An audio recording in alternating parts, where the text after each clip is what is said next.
Our family is lost forever. I still grieve my wife and son. Do not expect me to forget. I would not choose to become my enemy. Get over here! Having is not the same as having lost. We choose death before dishonor. For the Shirai Ryu, you die.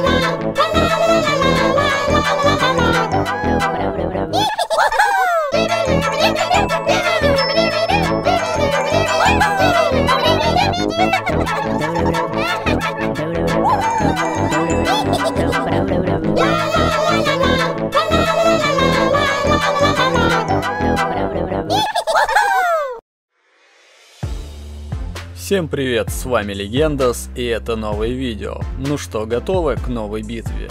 Тогда я покажу вам, как я прошел 191-ю битву башни Ширай-Рю фатального уровня сложности слабым отрядом. Ну а перед тем, как начать это видео, я хотел бы поблагодарить своих спонсоров, которые помогают и поддерживают мой YouTube канал. А если ты также захочешь стать спонсором или помочь моему YouTube каналу, ты это сможешь сделать на сервисе Boosty, где, став моим подписчиком, ты будешь получать эксклюзивный контент, который не будет выходить на YouTube канале, а также сможешь получать дополнительные бонусы в виде доступа в закрытый чат Discord и упоминания в ролике как спонсор. Ссылку на сервис Boosty можно будет найти в описании к видео.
Итак, ребята, давайте я вам расскажу, через что мне пришлось пройти для того, чтобы я смог победить в 191-й битве. Для этого мне пришлось учесть очень много нюансов и мелочей. которые есть в данной битве.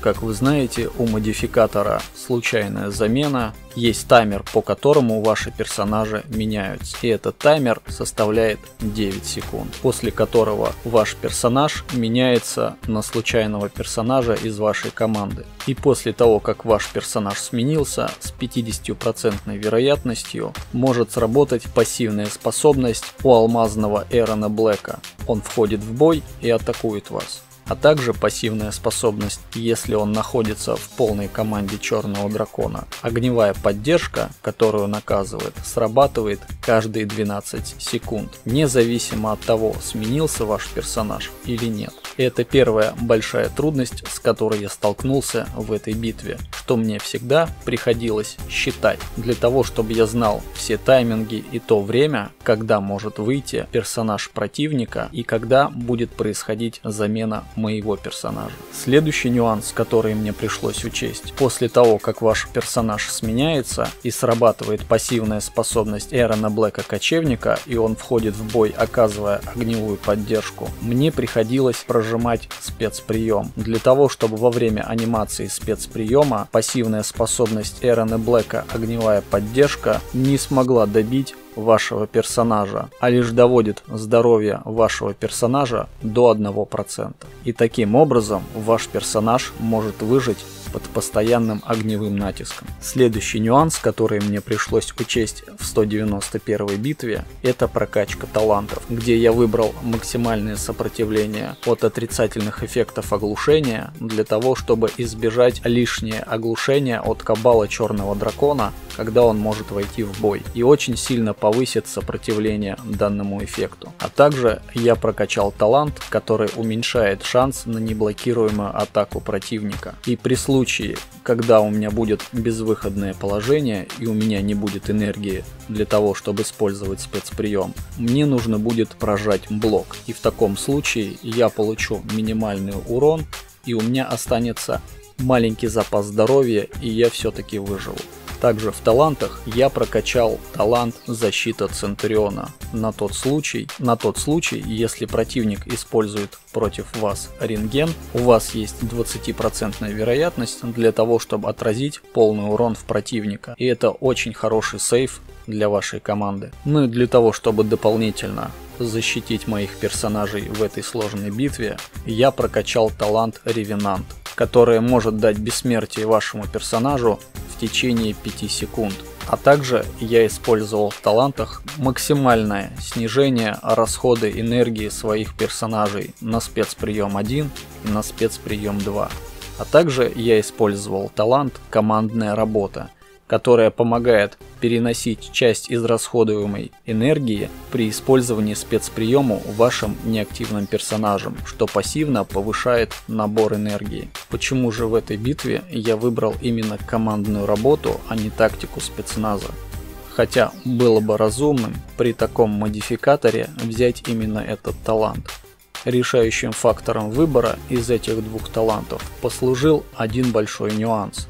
Каждый раз, когда ваш персонаж входит в бой, вам приходится прожимать спецприем для того, чтобы противник вас не атаковал.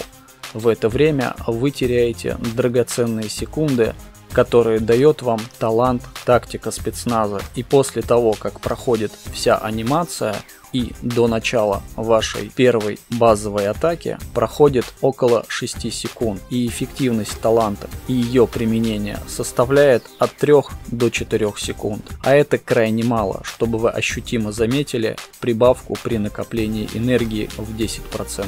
В данной ситуации талант Командная работа дает вам стабильную прибавку вашим неактивным персонажам при расходе или затрате энергии на спецприемы вашего персонажа, который находится в бою.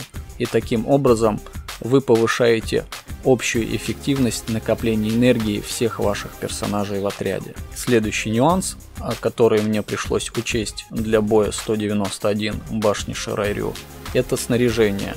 И мне пришлось снарядить своих персонажей на максимальный набор энергии. При частой смене ваших персонажей у вас не будет много времени для того, чтобы они набрали энергию.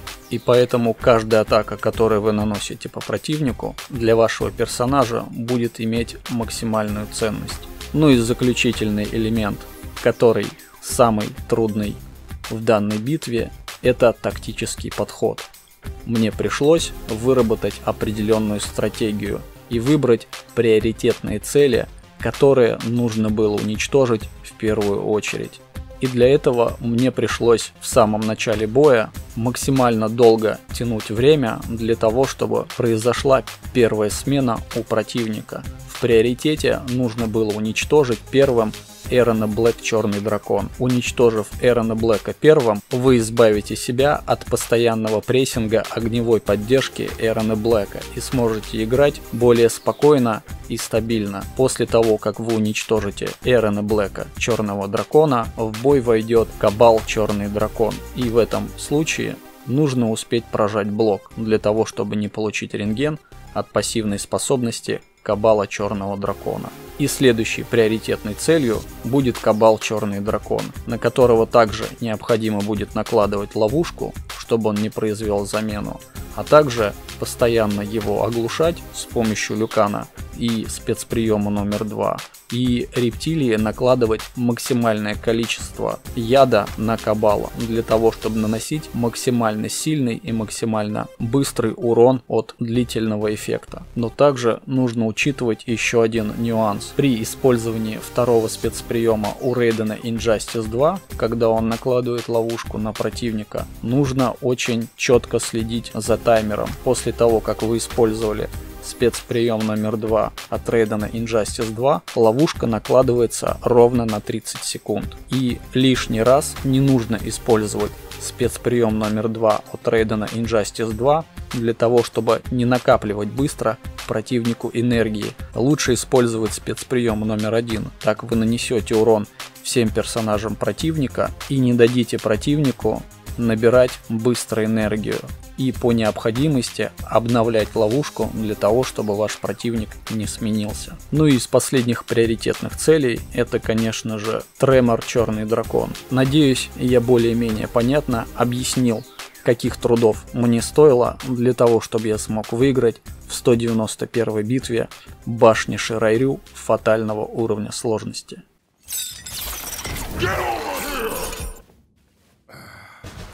Friendship. Scorpion wins. Flawless victory.